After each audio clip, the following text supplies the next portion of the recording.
Hey, do you know about something called GDP? What's that? Well, GDP stands for Gross Domestic Product. It's like a big, magical number that tells us how much all things we make in our country.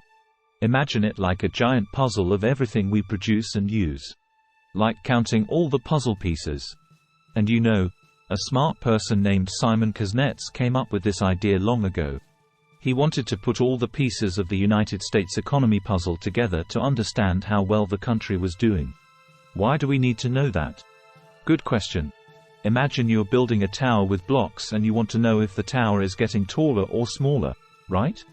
GDP helps us see if our country is getting richer or maybe needs some extra help. How do we find out GDP? Well, we have some clever people who count everything we buy, sell, and make. They do it every year and every 3 months, just like checking if your piggy bank is full. Wow! So many numbers. And there are different ways to look at GDP, like looking at what we spend, what we make, and what the government spends. It's like peeking into different rooms of the puzzle house. Cool, but what's the difference between nominal GDP and real GDP? I know, that's a good one. Nominal GDP is like seeing the puzzle pieces without glasses. It's the raw numbers. But real GDP puts on glasses to see through any tricks like prices changing. Like magic glasses. Now do you know why GDP is important?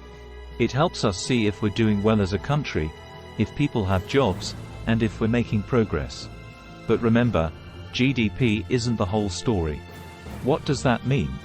Well, imagine if you have lots of cars, but you're not happy.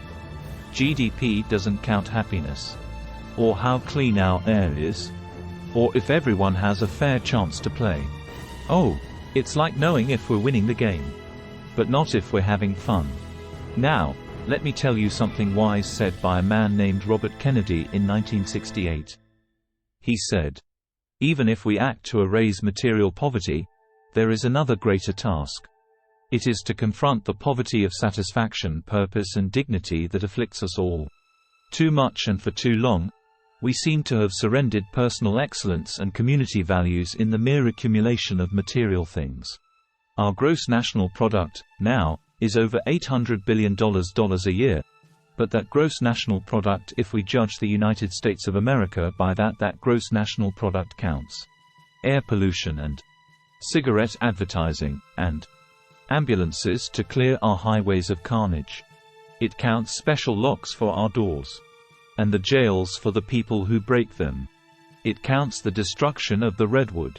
And the loss of our natural wonder in chaotic sprawl. It counts napalm and counts nuclear warheads. And armored cars for the police to fight the riots in our cities. It counts Whitman's rifle and Speck's knife.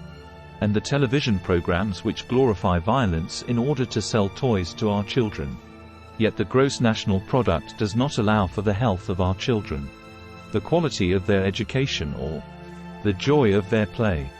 It does not include the beauty of our poetry, or the strength of our marriages, the intelligence of our public debate, or the integrity of our public officials.